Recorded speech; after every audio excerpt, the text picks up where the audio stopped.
élément d'information. Vous permettez? Je permets, mais je vous corrige quand vous dites Quand vous avez terminé, faites-moi signe. Vous allez voir un échange entre Christine Kelly et un représentant d'Europe Écologie Les Verts qui est fascinant d'un point de vue de la communication, à savoir qu'une personne vous coupe la parole après 3 mots. C'est une stratégie de la part de ce politicien parce qu'il n'a pas envie d'avoir tort. Il a absolument envie de lui faire perdre pied. Et Christine Kelly ne s'en laisse pas compter en lui disant « ça va, c'est fini, je peux continuer ». Donc elle lui renvoie tout de suite qu'elle a compris que sa stratégie était de l'empêcher de parler. Et donc souvent c'est des personnes qui n'ont pas beaucoup d'arguments, qui veulent avoir raison parce que c'est leur ego et tout leur narcissisme qu'il y a derrière et que voilà. Donc ils commencent à hausser le ton, ils commencent à pourrir littéralement l'échange et la conversation.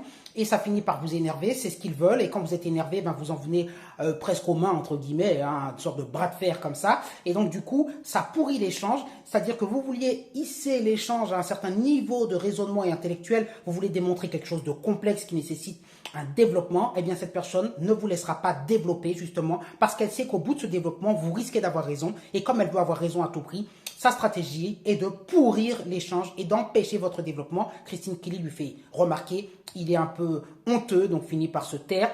Mais lorsqu'une personne, vous faites ça 1 ou 2 fois, normalement elle se calme et vous pouvez aller au bout de votre développement. Et quand vous voyez qu'elle recommence, et ça c'est un conseil que je vous donne à tous, hein, quand vous avez un échange avec une personne, que vous voulez le convaincre et qu'il vous fait ça 1 fois, vous lui faites remarquer qu'il faut vous laisser parler et que ce n'est pas correct, il le refait 2 fois, il le refait 3 fois.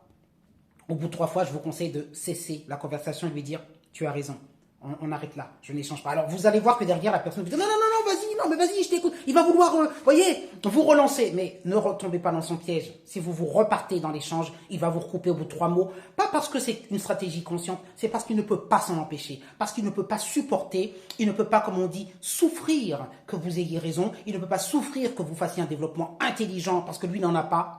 Hein, il n'a pas cette capacité-là. Tout ce qu'il veut, c'est en arriver au muscle et à dire c'est celui qui va éructer, qui va le parler le plus fort, qui aura raison.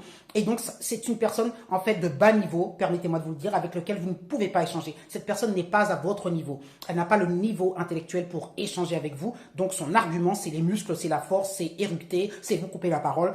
Et donc, il faut tout simplement lui dire, oui, se montrer plus intelligent que cette personne et lui donner raison, lui disant, ah oui, finalement, je crois que ce que tu dis n'est pas si stupide et finalement, je crois que tu tiens une bonne réflexion. Oui, j'avais pas vu ça sous cet angle. Et puis, vous le regardez. Les personnes qui sont autour de vous comprendront, parce qu'elles sont intelligentes, enfin, si elles sont intelligentes, que cet homme ou cette femme n'est pas à votre hauteur et que vous avez décidé de couper court et de ne pas échanger avec elle.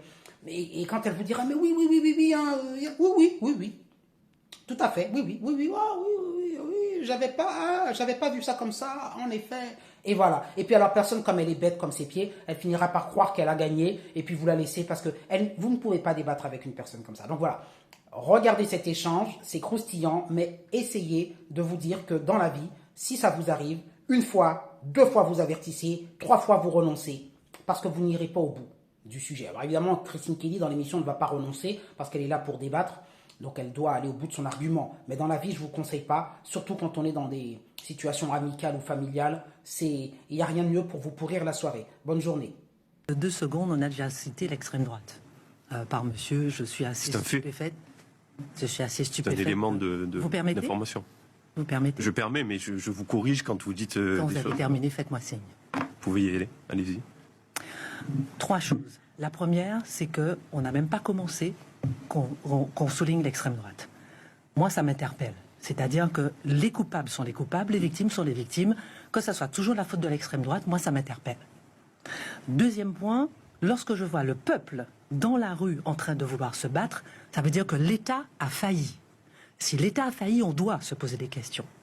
Troisième interrogation, lorsque je vois une ONG, une association africaine, sénégalaise, qui s'appelle Dafadoy, je ne sais pas comment on prononce, qui veut dire « ça suffit », et qui dit « on en a marre de voir nos frères, nos sœurs africains mourir dans la mer et qu'on veut les garder, il faut faire quelque chose », je me demande où est l'humanité.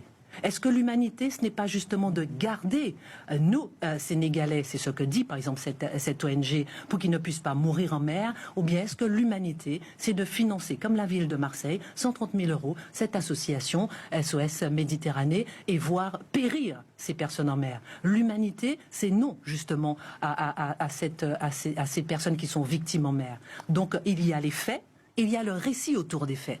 Les faits, c'est qu'au bout du bout, qui prend réellement soin de ces personnes qui traversent la mer? Pas SOS Méditerranée. Mais